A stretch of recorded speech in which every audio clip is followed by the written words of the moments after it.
What's going on, everybody? Welcome to Arrival Entertainment, and today we are finally going to be talking about No Time to Die, the next entry in the James Bond franchise. No Time to Die is the 25th entry in the James Bond film franchise, and the 5th and final movie to star Daniel Craig as James Bond. And in this film, Bond is retired from the Secret Service after the events of Spectre until he is brought back in to do a mission from Felix Leiter that leads him onto the trail of Rami Malek's character named Safin. Guys, I still can't believe that No Time to Die is finally out in theaters. The next James Bond movie is here. It's been 6 years since Spectre came out, and I don't know why these films are taking so long in between, but it feels like Spectre came out decades ago, and it only came out 6 years ago, but we're finally here.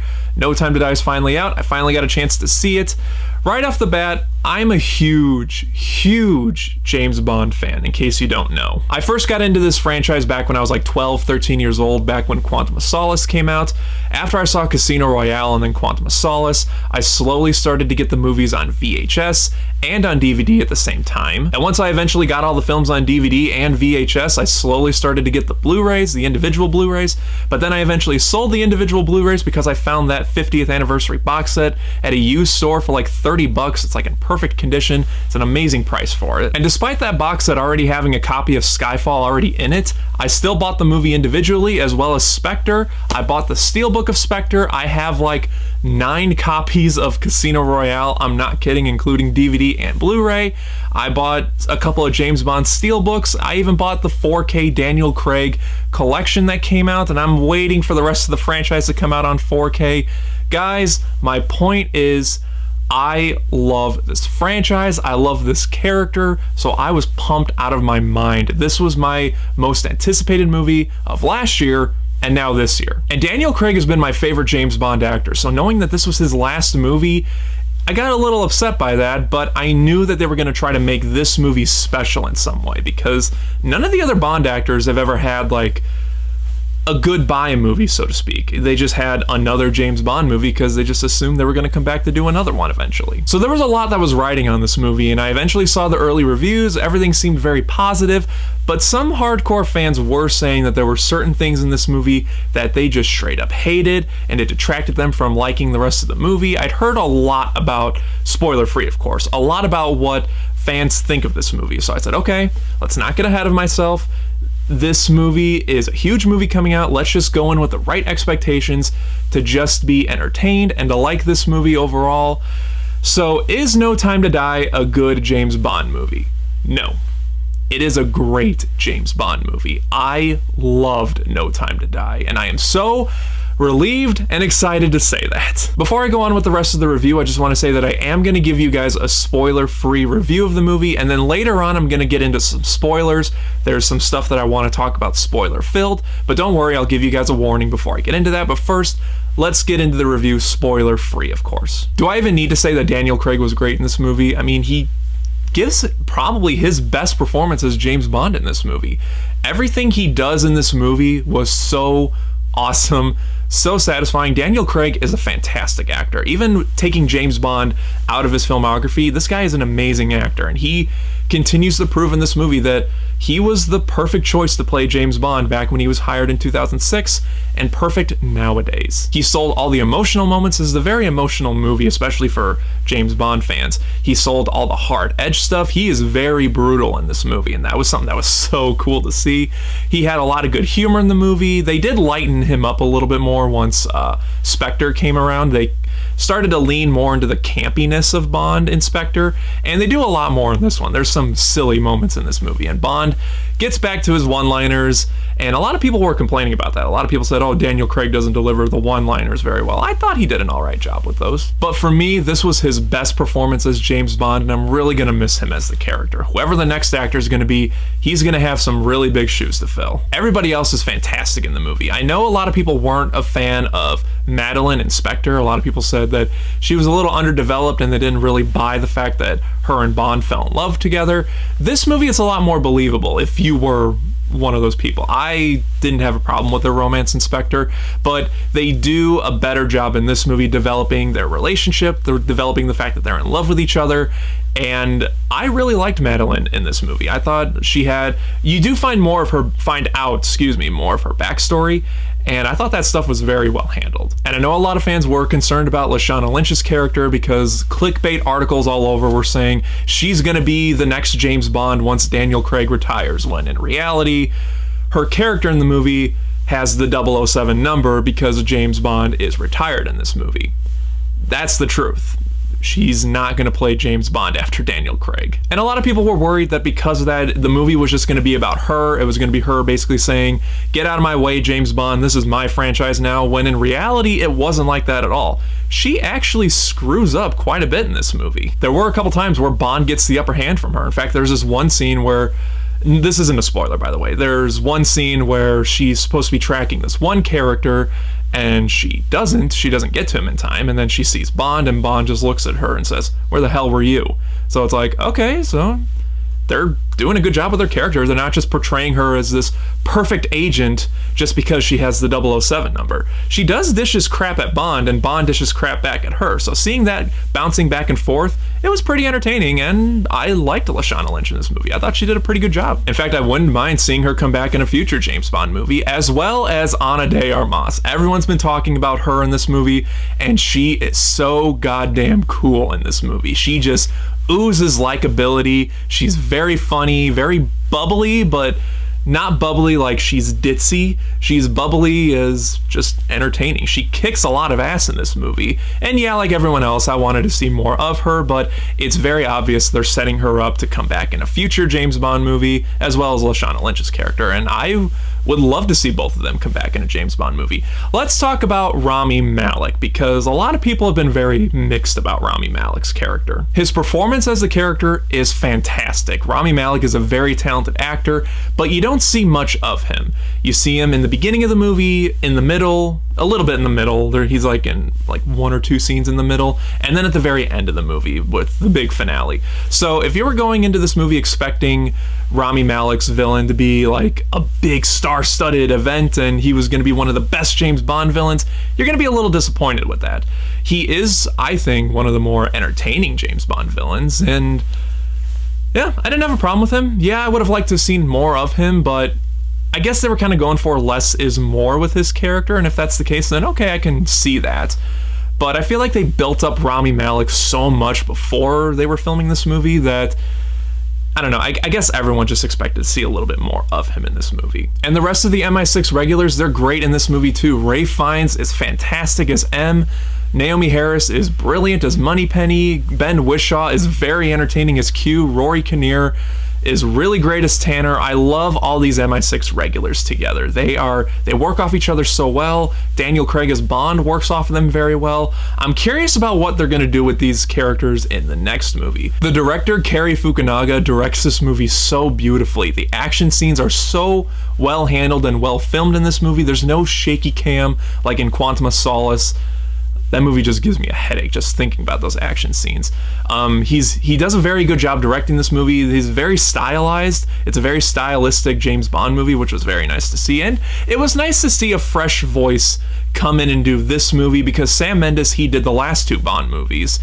And I didn't have a problem with him directing it. If he was gonna come back to do this one, I wouldn't have had a problem with it, but it is nice seeing a new voice come into the James Bond series after two films of the same director. It does feel fresh and revived in a way, so to speak. I don't know if Cary Fukunaga is gonna come back to do another one. I think I saw something that says he wouldn't mind doing another one.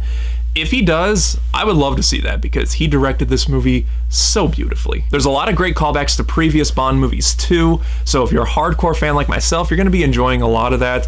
For instance, there's a part in the title sequence that's a reference to the title sequence in Dr. No. There's a lot of On Her Majesty's Secret Service references, especially with the music. Hans Zimmer's music is so good in this movie. I picked up the vinyl, and I want to pick up the CD too, just because it's that freaking good. But there is quite a bit of On Her Majesty's Secret Service musical cues in this movie, And that was very nice to see. It was nice to hear that that song again. I loved it in Majesty's Secret Service, and it fit very well in this film too. Now, this is the longest James Bond movie that we've gotten. It's like 2 hours and 45 minutes, and I've heard a lot of fans say it's too long of a Bond film. It has too much plot, and I just thought to myself, I don't see that as a bad thing for this movie, having it be too much plot, because it's all very well handled. And honestly, it doesn't feel like it's 2 hours and 45 minutes. It feels like it's like Casino Royale or Skyfall's runtime, 2.5 hours or 2 hours and 20 minutes, whatever it is. Honestly, I wouldn't have minded if this movie was 3 hours long. In fact, it'd be pretty cool to see a director's cut on the Blu-ray. We're probably not going to, but honestly, like I said, it didn't feel like it was that long. I feel like it could have gone on like another 10 minutes or so, but at the same time, you don't want to do too much because then it could drag in a couple spots. There were a few parts here and there in the middle where it felt like it dragged just a hair, but it's really nothing to complain about. There is something going on in every frame of this movie. So if anyone complained that this movie is a drag or a bore, I don't see it. I thought it was paced very well. Overall, I think they did a very good job with this movie and concluding the Daniel Craig story for this franchise. With that being said, though, let's get into some spoilers. This is your spoiler warning because I want to talk about the ending a little bit more in detail. I'm not going to mention everything about the ending, but I do want to mention a couple things that are spoiler heavy. So if you don't want to know spoilers about the ending and what my thoughts on it and what my thoughts on the future of the franchise is, then go ahead and skip to this time frame right here. If you have seen the movie or you just don't care about spoilers, then feel free to stick around. With that being said, let's talk about some spoilers. So the ending of this movie has been very mixed in the Bond community. Some fans say it was a great ending, it was a perfect place to end the Daniel Craig story, and the other half is saying, that is a terrible ending. How dare they end the movie like that? I hate it. Yada yada. It's very split in the Bond community. I haven't really seen anyone say that they're just downright in the middle of it. So, yeah. But anyway, the ending of this movie is classic Bond. It takes place in Rami Malek's lair. The lair is like straight out of a classic Bond film. There's a lot of big action, and the plot of this movie, or one of the elements of this movie, is Rami Malek's character is creating nanobots, I guess is what they're called, and once these nanobots are on you or you're infected in some way, then it could kill your loved ones. And the movie did a very good job establishing that once you're affected by it, you can't get it out. I mean, they could have developed something, but they didn't mention anything like that. So once it's on you, that's it. You can't get it out of your system. And I knew that that element was going to come back at the end of the movie, and sure enough, Bond does get infected with these nanobots in a really brutal fight scene with Rami Malek's Safin. Bond gets shot by Rami Malek a couple times, and then he gets scratched on the face, and the nanobots get on him now. Bond brutally just breaks Rami Malek's arm. It was so brutal. Then he eventually kills Rami Malek, and then Q reinforms him, I should say, that once these nanobots are in you, you can't get it out. And so Bond sacrifices himself, which was honestly really shocking, but I guess I understand why he sacrificed himself, because he made up with Madeline in the beginning of the movie, or in the middle of the movie, excuse me, and then he finds out that he has a daughter. It's briefly mentioned here and there that it might not be his daughter. There's a really funny line where Madeline says to Bond, "She's not yours," and then Daniel Craig is like, "But she's got blue eyes," and then Madeline's like, "It's not yours." That was a pretty line, but a pretty funny line, excuse me. And then it's revealed later at the end of the movie that yes, it is his daughter, which a lot of fans have been upset about that, and I didn't like it at first, but then as the ending went along, I've grown to appreciate it a lot more. The novels have explored Bond becoming a father before, so it's not like this is uncharted territory that the character's never gone, in the movies he's never gone through, but the character overall, it's not uncharted territory. So anyway, Bond sacrifices himself because now that he's infected with these nanobots and there's no way to get it out of his system, he can't be with Madeline anymore. He can't be with the woman he loves. He can't be with his kid. Bond really has nothing left. I mean, Madeline and his daughter were the only thing he has left. So he sacrifices himself by, I forgot to mention, there's like a naval ship nearby that Bond says to M, let them shoot the missiles up in the air onto the island where Rami Malek's base is, have the whole island blow up because that's the only way to get rid of these nanobots so it doesn't affect the entire world. But Bond stays on that island because, like I said, he was affected by it. There was a really, really touching moment in the movie where Q patches Madeline into Bond's earpiece. He says his goodbye to Madeline. There's a line that he says that says, "You have all the time in the world now," which is obviously a reference to Majesties. That line was also in the beginning of the movie. Bond says, "We have all the time in the world." Nice callback. But then Bond blows up with the base, which, I'm not gonna lie, I choked up and teared up quite a bit. That was a very, very sad thing to see, especially my favorite Bond getting taken out like that in the finale. So like I said, a lot of fans are split on this ending. A lot of fans like it, a lot of fans hate it. I kind of like it, and I kind of like it mainly because the emotion in that moment was felt throughout the entire movie, honestly. Obviously, I didn't predict that Bond was going to die at the end of this movie, but that emotion that he had with Madeline, and it kind of wrapped up everything that Daniel Craig's Bond has done. There's a lot of wrap up from the previous movies in this movie. So that emotion that he had in that moment was handled so perfectly. It honestly felt like, to me at least, Tony Stark's death in Avengers Endgame. In fact, I said to my parents after we saw the movie that whole thing really felt like the ending to Avengers Endgame with killing Tony Stark and all that. And they have the MI6 has a nice memorial for Bond. They put a drink in the middle of the table and they drink to Bond. It was really well handled. And then the end of the movie, Madeline drives off in Bond's Aston Martin with her daughter. And then she says something like, "Let me tell you the story of James Bond." All the Time in the World music starts playing again, and then the actual song, "We Have All the Time in the World" by Louis Armstrong, plays out in the closing credits. I just thought it was very well handled, is what I'm trying to say. I do understand completely why fans hate this ending. It is sad to see James Bond die, but do not worry, Bond fans. The end of the credits does say James Bond will return. So we're going to get Bond back. We're going to get the character back. And that's another thing I want to talk about. A lot of fans have been talking about what's the future for this franchise now that Bond's dead. I really don't think they're going to be completely done with the Bond character. I know a lot of fans have been wanting the codename theory to be canon in the franchise, and I haven't talked about the codename theory really at all on this channel because I haven't really talked about James Bond all that much on this channel, but I hate the codename theory. I don't like it at all.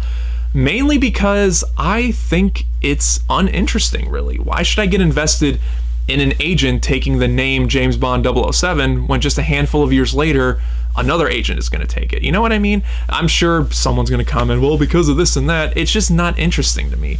So I don't think they're going to go in that direction.